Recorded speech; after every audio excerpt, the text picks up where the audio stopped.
lo mismo en la acidosis metabólica, en la alcalosis metabólica y en la insulina. ¿En qué patologías utilizamos insulina? En la diabetes. Entonces, recuerden que la insulina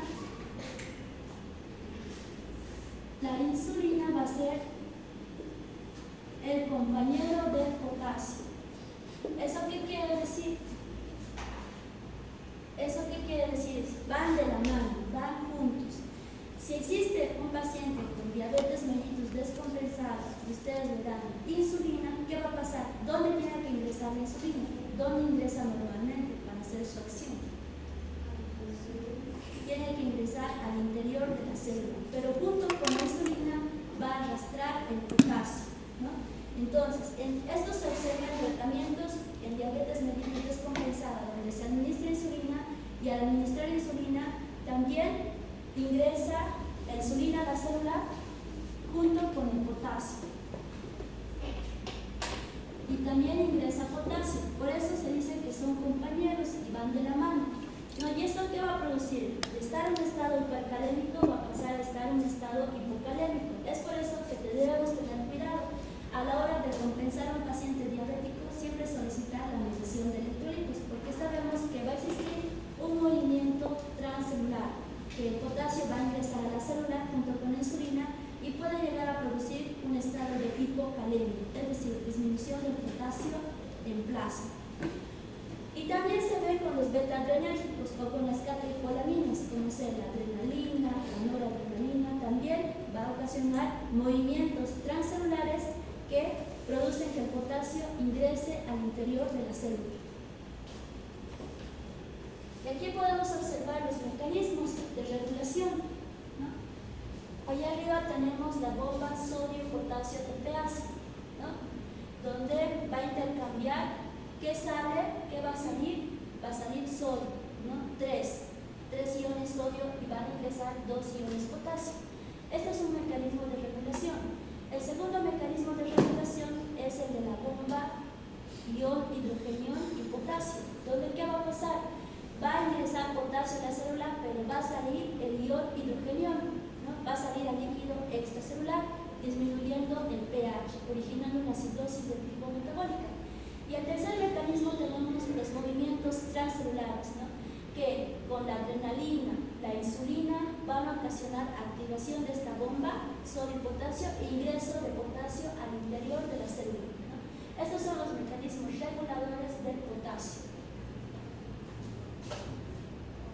Y bueno, las funciones del potasio ya la conocen. Participa en múltiples actividades metabólicas, en actividades de crecimiento, en actividades de síntesis de proteínas. También participa en la conducción eléctrica, en los potenciales de membrana, sobre todo en qué músculos, en el músculo esquelético, en el músculo cardíaco y en el músculo liso de los intestinos, ¿no? Es por eso que todas las manifestaciones con desequilibrios de potasio se van a ver evidenciadas en estos tres músculos, ¿no? Que lo vamos a ver a continuación. Más que todo no sería también en el oído, porque el potasio para que llegue también a nivel cerebral, no, pero estamos hablando de los principales, ¿no? También puede afectar la disminución de eso, de la sordera, porque se supone que es el potencial y el también, o sea, también a nivel cerebral va a existir esas alteraciones, ¿no? Y también a nivel cardiovascular, ¿no? A nivel digestivo también. El potasio es fundamental para todo lo que se refiere a conducción eléctrica y activación de los potenciales de acción. Entonces, la hipocalemia, ¿qué es la hipocalemia? Es la disminución de potasio a nivel del plasma, ¿no? ¿Por debajo de cuánto? Debajo de 3.5 mini equivalentes por litro. ¿Por qué se puede producir la hipocalemia? Una de las etiologías es el consumo insuficiente de potasio, ¿no? Sobre todo en pacientes ancianos que tienen incapacidad de comer, que tienen bajo apetito o que no pueden cubrir esas necesidades, ¿no? Que no pueden ellos mismos de forma independiente alzar sus alimentos. También se ha visto que el consumo insuficiente en aquellos pacientes internados en internaciones prolongadas, donde este paciente es un paciente crónico, postrado en cama y donde recibe soluciones parenterales pero más ricas en sodio y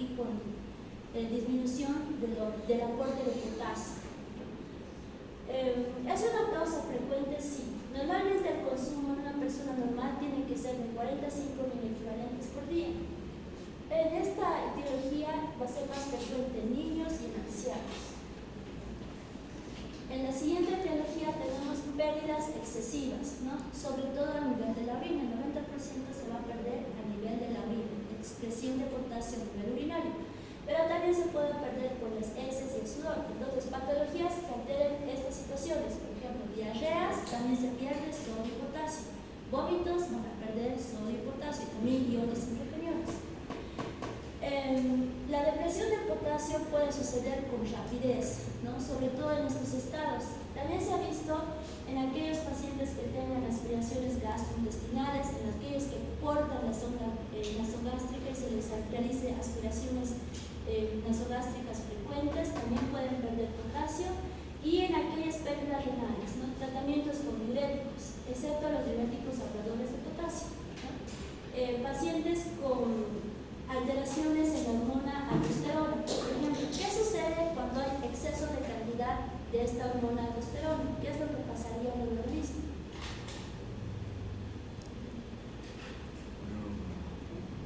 Si existe gran cantidad de aldosterona, hay una pérdida de líquido en el cuerpo, ¿no? Pérdida excesiva de potasio. va a haber una pérdida excesiva de potasio, ¿pero por qué? Porque al reabsorber sodio y al contraer agua tiene que secar. Exactamente, ¿no?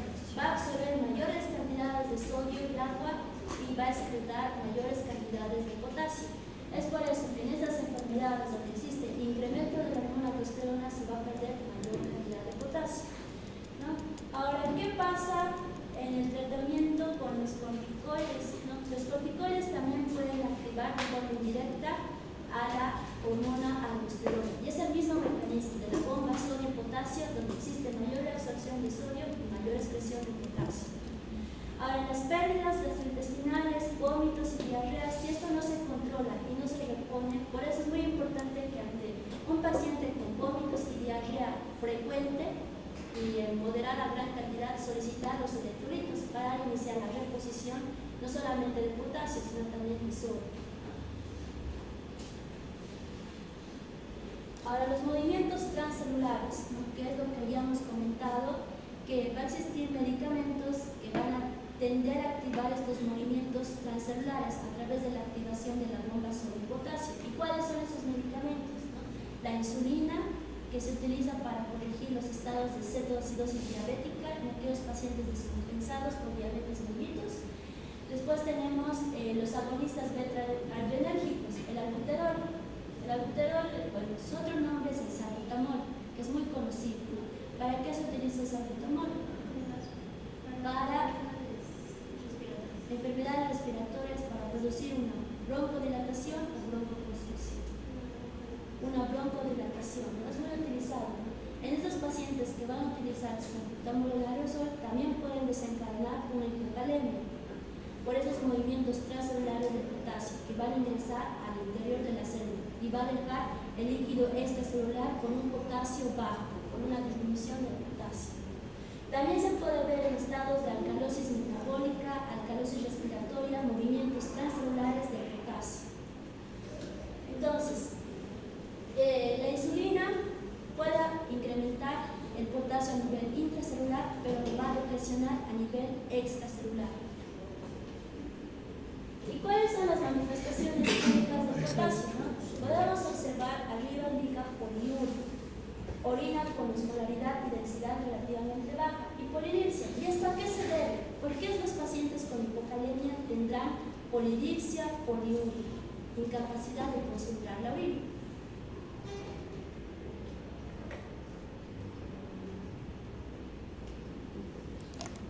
Ya, bueno, cuando hay hipocalemia, porque constantemente están botando líquido por la poliuria y por la constantemente tomando. ¿Qué hormona se activa? ¿Cuál es la hormona reguladora de la reabsorción de agua? Específicamente de agua y del mecanismo de la sed. ¿Qué hormona va a participar? Aquí el potasio, cuando está en niveles bajos, ¿qué va a producir? Alteración a nivel de la hormona antidiurética. antidiurética. Es decir, a menores cantidades de potasio, la hormona antidiurética va a tener menor sensibilidad, ¿no? Se va a producir como una diabetes insípida nefrogénica, ¿no? ¿Se acuerdan de esa diabetes insípida donde el paciente expulsaba grandes volúmenes de orina? Eso es lo que sucede con la hipocalemia, ¿no? La hormona antidiurética va a tener pérdida de sensibilidad, es decir, que no va a cumplir su función de forma eficiente. ¿Y cuál es la función de la hormona antidiurética? Como su nombre lo indica, reabsorber agua, ¿no? Pero al tener poca sensibilidad no va a cumplir esa función, entonces este paciente va a eliminar grandes volúmenes de agua. Y también la polidipsia, al eliminar este paciente grandes volúmenes de agua, ¿qué va a ocasionar? ¿Cómo va a estar su volumen circulante efectivo? ¿Va a estar incrementado, normal o disminuido? Va a estar disminuido porque va a tener mayores pérdidas urinarias, ¿no? Al estar disminuido este volumen, ¿qué es lo que ocasiona? ¿Qué se va a activar a nivel del hipotálamo? El mecanismo de la sed. Recuerden que el mecanismo de la sed, ¿cuáles son las dos condiciones que lo activan? La disminución del volumen circulante efectivo y el incremento de osmolaridad, ¿no? Entonces, en estos pacientes con pérdida de volumen circulante efectivo producido por una pérdida urinaria excesiva, van a ocasionar que el centro de la sed se active, originando que si es un paciente que está vigil, consciente, va a tener la sensación de querer consumir líquidos, sobre todo agua, y por consiguiente va a tener polidipsia, ¿no? Es por eso la razón de la polidipsia. Manifestaciones gastrointestinales, anorexia, náuseas, vómitos, estreñimientos, ilio paralítico. ¿Por qué creen que suceden estas manifestaciones gastrointestinales? ¿Cómo? Disculpa. ¿A qué se deben las manifestaciones gastrointestinales en la hipocalemia? Porque no se está consumiendo el agua como debería ser y de una pérdida. No, tiene que ver más con la conducción nerviosa y los potenciales, ¿no? Recuerden que los intestinos tienen músculo liso, ¿no? ¿Y qué pasa en la hipocalemia? ¿Qué sucede en la hipocalemia? El umbral para su excitación va a estar bajo, es decir, va a estar en un estado de hiperpolarización. ¿Saben qué es un estado de hiperpolarización? Que se va a volver aún más negativo de lo que estaba. Y cuando está más negativo de lo normal, ¿qué es lo que pasa? Tiene dificultad para llegar a ese umbral de excitación, ¿no? Y por consiguiente va a tener dificultad para realizar las contracciones, ¿no? Es por eso que a mayor severidad de la hipocalemia va a existir diferentes grados de alteraciones gastrointestinales. Lo más grave sería un ilio paralítico. ¿Qué es un ilio paralítico? ¿Han escuchado ese término? Un ilio paralítico. Es un poco cuando dejan de tener lo que es el peristaltismo, en vez de es algo sufrido. Es decir, ¿hay o no hay peristaltismo? No hay peristaltismo. El músculo liso se relaja, no hay peristaltismo, y cuando no hay peristaltismo ya no funciona, todo se paraliza, ¿no? Los intestinos ya no tienen ese movimiento normal de la peristalsis, ¿no? Es por eso que el ilio paralítico puede llegar a ser una urgencia, ¿no? Porque es un estado de deficiencia severa de potasio. Ahora, ¿qué sucede si hay un ilio paralítico? Obviamente, al estar los intestinos sin funcionamiento, paralizados, como su nombre lo indica, van a acumular gas en el interior. Entonces va a tener acumulación de gases.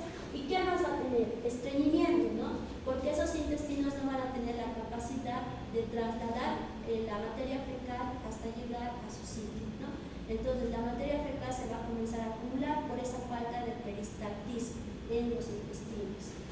¿Y a qué se debe la anorexia, náuseas y vómitos? No solamente se paralizan los intestinos, también se puede paralizar la función gástrica, ¿no? Y por consiguiente va a tener náuseas y vómitos. Ahora, a nivel neuromuscular, ¿no? Todo lo que ayer hicieron en sus, bueno, no ayer, en la anterior clase hicieron en sus gráficos de los potenciales de acciones. A nivel neuromuscular es lo mismo, ¿no? La célula se va a encontrar en un estado de hiperpolarización con una carga más negativa de lo normal. ¿Cuánto es la carga normalmente en reposo? Menos 90. Entonces se va a volver más negativa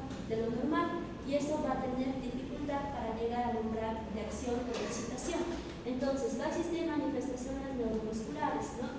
Debilidad, fatiga, van a existir parestesias, calambres, y lo más grave que puede ocasionar a nivel del músculo esquelético es la parálisis de estos músculos, ¿no?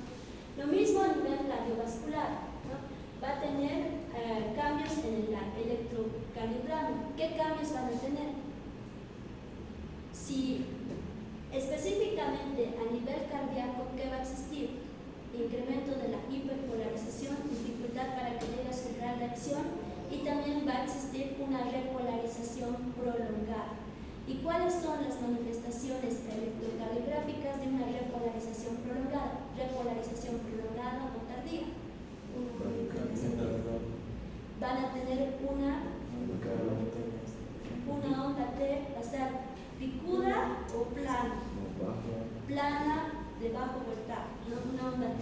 También vamos a observar que va a existir aumento a la sensibilidad de los digitales. ¿Alguien sabe qué es un medicamento digital? Ahí se encuentra la digoxina, ¿no? Que es muy utilizado en la ICC y también en la RIDOX. Entonces, una cosa dijo, medicamento digital. Digitálico, sí. Digital. Sí, digital, no digital de virtual. Claro, Se denomina por la planta de donde se extrae este medicamento. Si es por la planta del origen del medicamento, no digital de virtual. Entonces, digital, aquí entra la digoxina, ¿no? Entonces, estos pacientes van a tener mayor sensibilidad a la digoxina, ¿no? Y entre manifestaciones cerebrales encontramos confusión, depresión, desequilibrios de ácido básico como la alcalosis metabólica. Entonces, ¿qué se va a observar? Se va a observar que esta disminución de potasio, si bien puede ser de inicio gradual, pero si llega a un estado severo, generalmente ya existen manifestaciones cardiovasculares, neuromusculares y gastrointestinales, ¿no? ¿Y cómo se dan cuenta que es un ilio paralítico? Semiológicamente. Obviamente va a haber distensión por los gases intestinales. Entonces, cuando realizan la percusión, ¿qué van a encontrar? ¿Qué van a percutir? ¿Ya han hecho percusión? ¿En qué aparato está? No, recién estamos en ¿en qué órgano? En general. ¿Qué encontramos? Semiológicamente en un ilio paralítico. ¿Cómo saben que es un ilio paralítico? Un abdomen hinchado. Un abdomen distendido. Puede referir a la, ¿ya? ¿cómo es esto? No me acuerdo cómo se llama el síntoma, pero es como que está muy lleno, como que está lleno de gas. Si está lleno de gas, van a escuchar timpanismo, como si estuviera hueco. Pero si está lleno de materia fecal, van a repetir infantidez, ¿no? ¿Qué otro dato clínico les puede orientar a un ilio paralítico? Si los intestinos no se mueven, no hay peristalsis, ¿qué es lo que van a escuchar? Nada, un silencio absoluto. No van a escuchar los ruidos hidroaéreos y los males del intestino. Luego, ¿qué otro dato más encuentro? Podría ser la dispepsia. Dispepsia, sí puede ser manifestaciones gastrointestinales, gástricas, dispepsias, pero lo más llamativo va a ser la ausencia de ruidos, timpanismo, y ¿habrá dolor o no habrá dolor? Sí, va a existir dolor, ¿no? Y ante estos datos clínicos deben solicitar electrolitos séricos para ver la medición del potasio. Obviamente el cirujano lo primero que hace es llamar al cirujano, y el cirujano va a decir, primero solicite sus electrolitos, luego revaloración con resultados. Entonces ustedes tienen que adelantarse a eso y ya solicitar los electrolitos, porque el cirujano, sí, Pero con análisis no contaría, porque se supone que la claro. persona hace mucho tiempo ya no Sí, había obviamente todo el diagnóstico parte de una buena anamnesis de los antecedentes patológicos, ¿no? Antecedentes, incluso si el paciente está con una internación prolongada, hay que ver la patología con la cual está internada, y también otros hallazgos a nivel físico, signos, síntomas, correlación clínica, no solamente ver un laboratorio. Todo para llegar a un diagnóstico certero se basa en antecedentes, manifestaciones clínicas, signos y síntomas y estudios complementarios. es un conjunto global. Y aquí podemos observar lo que les decía, ¿no? Cuando hay una hipocalemia existe un estado de hiperpolarización, la carga se vuelve aún más negativa que va a tardar en llegar a su potencial neural. En cambio, cuando hay una hipercalemia, más bien está cerca del potencial neural, no está más cerca de ser una célula excitada, ¿no? Y observamos la manifestación electrocardiográfica. ¿Qué podemos observar? Trastornos a nivel de la repolarización. La hipocalemia produce trastornos de la repolarización, una repolarización tardía o prolongada, evidenciada como una onda T plana o menos sobrelevada. Podemos ver la presencia de la onda U prominente. ¿Y a qué corresponde la onda U prominente? La repolarización de las fibras de Purkinje. Sí, a la repolarización de las fibras del Purkinje o de las fibras ventriculares más profundas, ¿no? También podemos encontrar prolongación del segmento PD y ensanchamiento del complejo QRS. Estos son los datos electrocardiográficos que se debe ir a buscar ante un paciente con hipocalemia, ¿no? Y alteraciones cardíacas. Y el tratamiento, ¿no? El tratamiento va a depender del grado. Si es un grado leve, podemos dar vía oral siempre y cuando el paciente esté consciente, vigil, no tenga pérdidas gastrointestinales, tenga buena tolerancia oral. Pero el jarabe de potasio es muy feo, ¿no? Tiene un sabor muy amargo, entonces los pacientes no lo toleran. También podemos dar en los casos moderados a graves, donde ya hay manifestaciones neuromusculares, manifestaciones cardiovasculares, se debe iniciar la reposición con potasio endovenoso. Y recuerden que esta reposición se debe hacer lento, nunca rápido, ¿no? Y sobre todo en la anamnesis preguntar acerca de los diuréticos, ¿no? Si tienen ingesta de diuréticos, sobre todo los diuréticos de asa y los tiazídicos. ¿Cuáles son los de asa y los tiazídicos?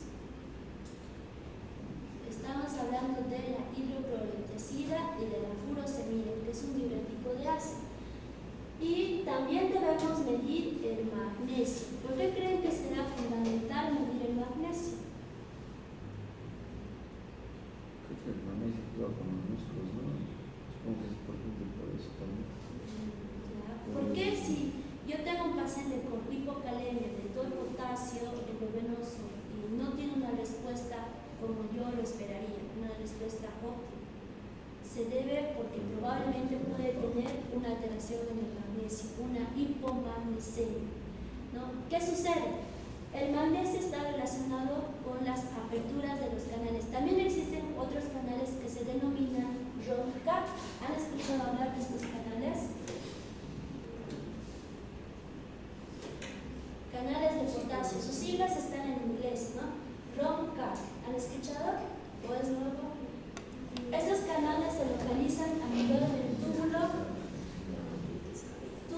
colector. Entonces, ¿qué pasa con el magnesio y el túbulo colector? Existen en el túbulo colector canales de potasio denominados ROMCAP. Entonces, cuando existe menor cantidad de magnesio, estos canales se abren para una mayor salida de potasio a la orina, ¿no? Y cuando existen cantidades normales de magnesio, esto impide que se salga de forma desmedida el potasio a la orina.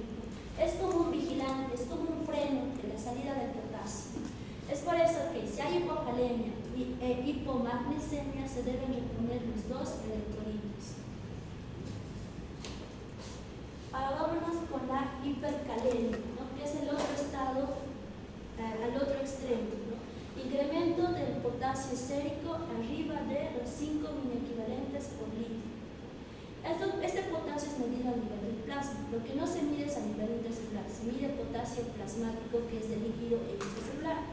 ¿Cómo podemos tener una hipercalemia? Podemos tener por una eliminación renal reducida del potasio, administración demasiado rápida del potasio, desplazamiento o movimientos transcelulares del potasio, del líquido intracelular al extracelular, viceversa a la hipocalemia. Pero antes de confirmar un estado de hipercalemia, siempre descartar que no sea una pseudo-hipercalemia.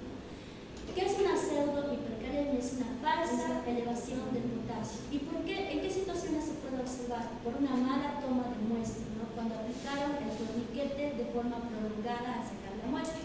También podemos evidenciar en venopunciones traumáticas o cuando producen lisis de los glóbulos rojos. Recuerden que en el interior del glóbulo rojo también hay potasio y al romperse los glóbulos rojos van a ir eliminando potasio. Entonces puede ser una parte. La pseudohipocalemia no se trata, solamente se solicita una nueva toma de muestra, pero ya con todas estas precauciones, ¿no? Evitar venopunciones innecesarias, evitar que el torniquete esté de manera prolongada, o evitar procesos de hemólisis o funciones traumáticas. Y la etiología, la principal etiología y la más frecuente es eliminación insuficiente de potasio a través del riñón, ¿no? La mayoría de las causas por insuficiencia renal. Ahora, ¿qué sucede en la insuficiencia suprarrenal, en la enfermedad de Addison? ¿Qué creen que sucede en la enfermedad de Addison?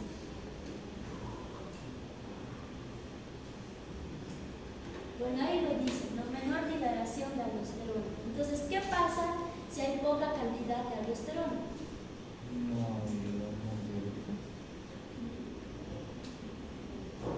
Si hay menos cantidad de aldosterona, ¿qué sucede?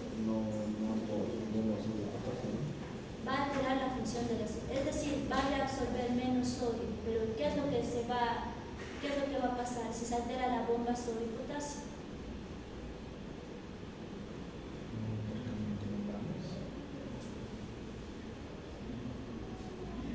Si la aldosterona está alterada, ¿qué produce? Si la aldosterona se encuentra disminuida, ¿cuál es su efecto? Reabsorción de sodio, de agua y potasio. Es decir, no se va a eliminar el potasio a través de la orina y se va a quedar en el plasma, ¿no?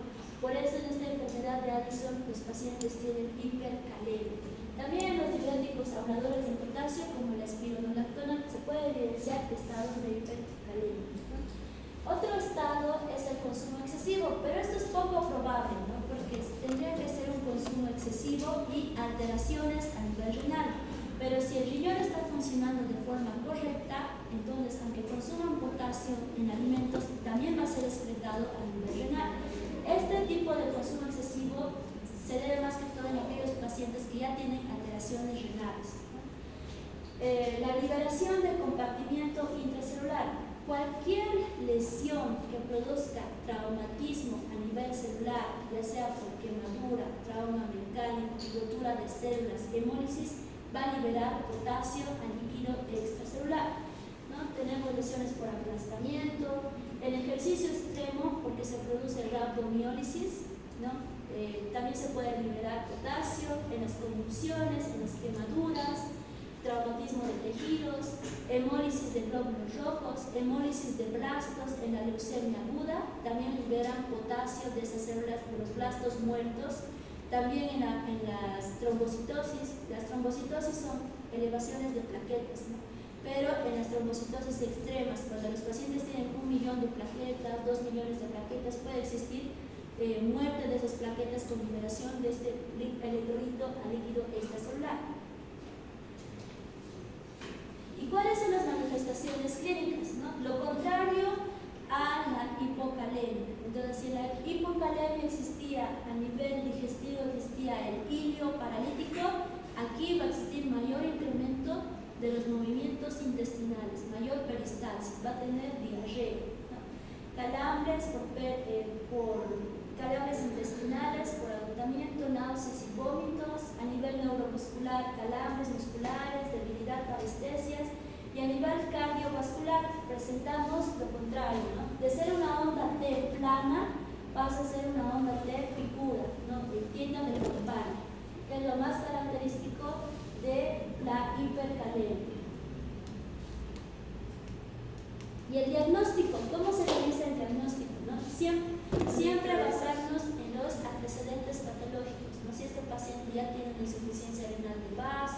o si toma diuréticos, qué tipo de diuréticos toma. No es lo mismo tomar un diurético ahorrador de potasio que un diurético de tipo ASA como la furosemida o los IECAS, ¿no? Porque los IECAS, los diuréticos de ASA tienden a producir hipocalemia, en cambio los diuréticos ahorradores de potasio tienden a producir hipercalemia. También es muy importante, si es un paciente con enfermedad cardíaca ya establecida, saber qué tipo de antiarrítmico toma, si toma un digitálico como la digoxina o si toma un beta bloqueante que pueda condicionar a esos movimientos transcelulares con incremento de potasio. Una vez realizada la anamnesis, se procede a realizar el examen físico, buscando todas esas manifestaciones de hipo o hipercalemia, ¿no? Buscando parestesias, buscando alteraciones en la contractibilidad muscular, fatiga o alteraciones en el ritmo cardíaco. Si hay manifestaciones o alteraciones cardíacas, como ser incremento de la frecuencia cardíaca, alteraciones del ritmo sinusal, entonces se procede a realizar un electrocardiograma con el objetivo de encontrar esos hallazgos electrocardiográficos, ¿no? Sobre todo en las ondas T, en la repolarización. En la hipercalemia se va a producir una repolarización precoz, ¿no? Esta repolarización precoz va a dar origen a esa onda T picuda. En cambio, la hipocalemia es una repolarización tardía que va a dar origen a una T baja ensanchada o plana, ¿no? Y presencia de una onda U. También debemos preguntar acerca de la dieta, ¿no? ¿Qué tipo de dieta consume en los casos de hipocalemia leve, sobre todo? Y el tratamiento varía según el grado, si es una hipocalemia leve, si es una hipocalemia moderada o severa. En los casos moderados o severos se utiliza calcios como trigluconato de calcio. ¿Por qué el calcio? Porque es un antagonista de qué? Disminuye la excitabilidad de la membrana, ¿no? Porque en la hipercalemia va a existir una hiperexcitabilidad de la membrana. Entonces, esto el calcio lo va a disminuir y lo va a restaurar a un estado normal. Pero esto va a tener una acción rápida, no va a ser una acción prolongada, pero nos da tiempo para utilizar otro tipo de medicamentos, ¿no? En el caso podemos usar beta-adrenérgicos como el salbutamol. ¿Por qué se utilizará salbutamol en un estado de hipercalemia? ¿Por qué utilizamos salbutamol en un estado de hipercalemia?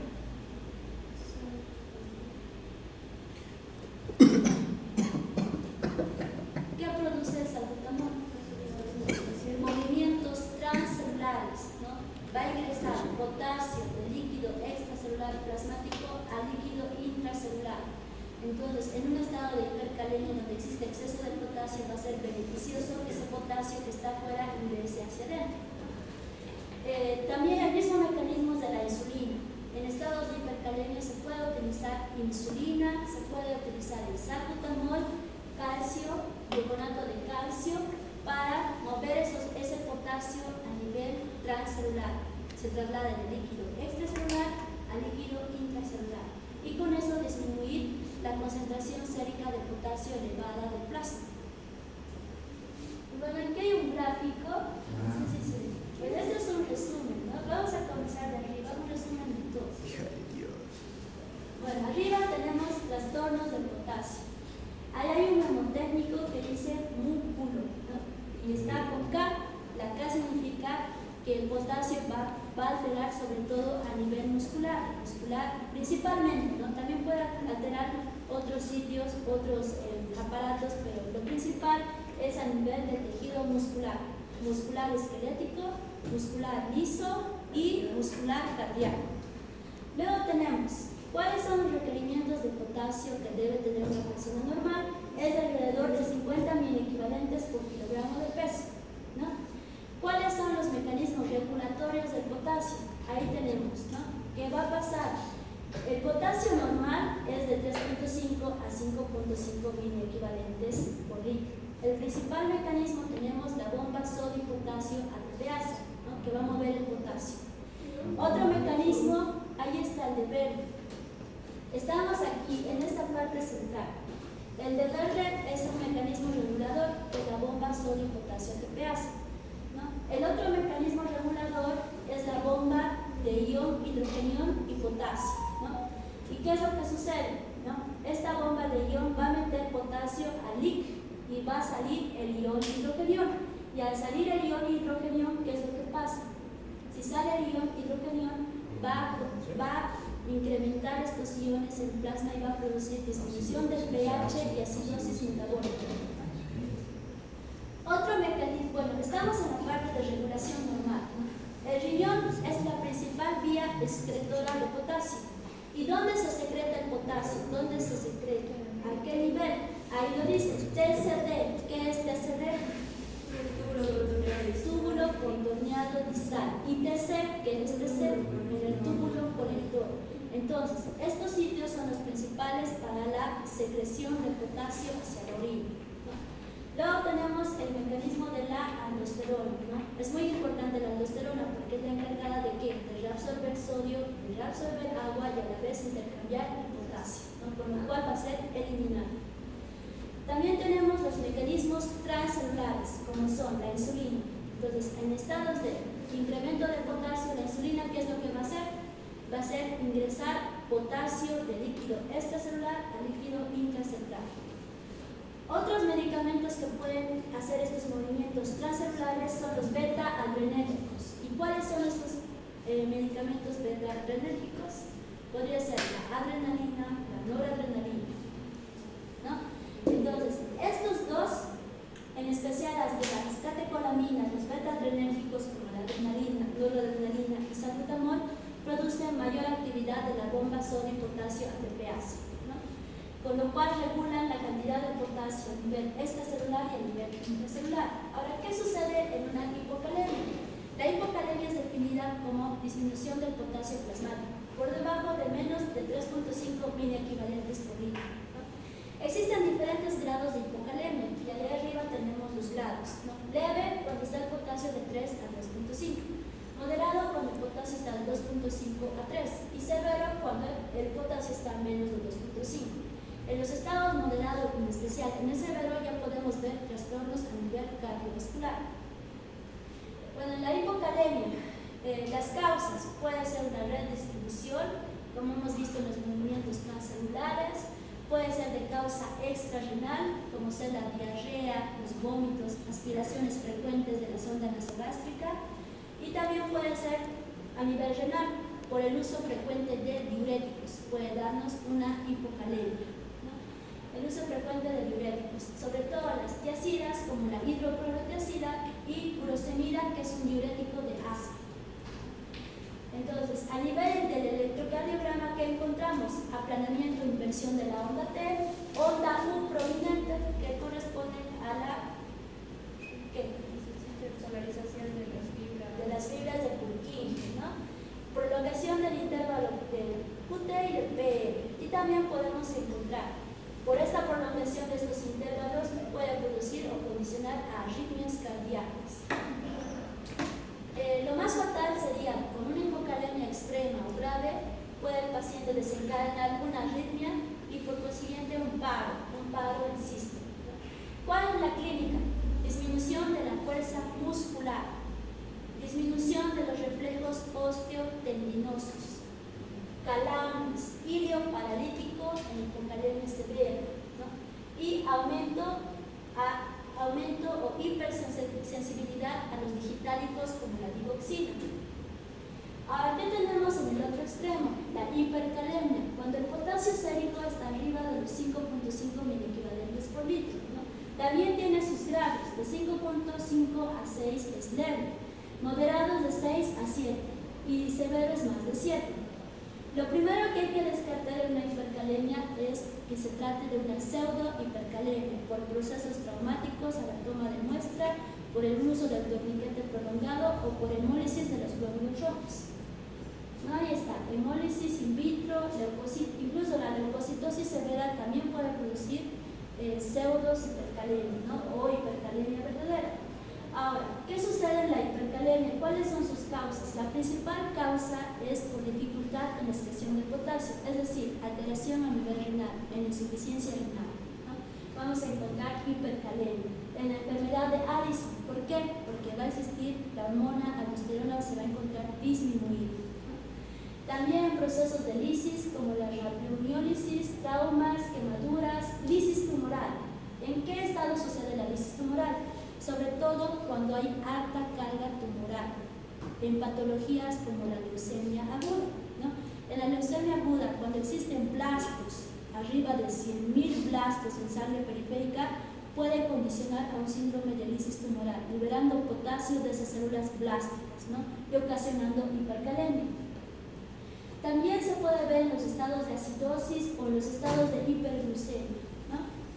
¿Qué observamos en el electrocardiograma? Podemos observar la onda T picuda o en tienda de campaña, prolongación PR, pérdida de la onda P, ensanchamiento del puedes y el paro. Todo esto también origina arritmias cardíacas y por consiguiente desencadena un paro diástolo. Bueno, hasta aquí con la hipercalemia. Vámonos a la alteración del calcio.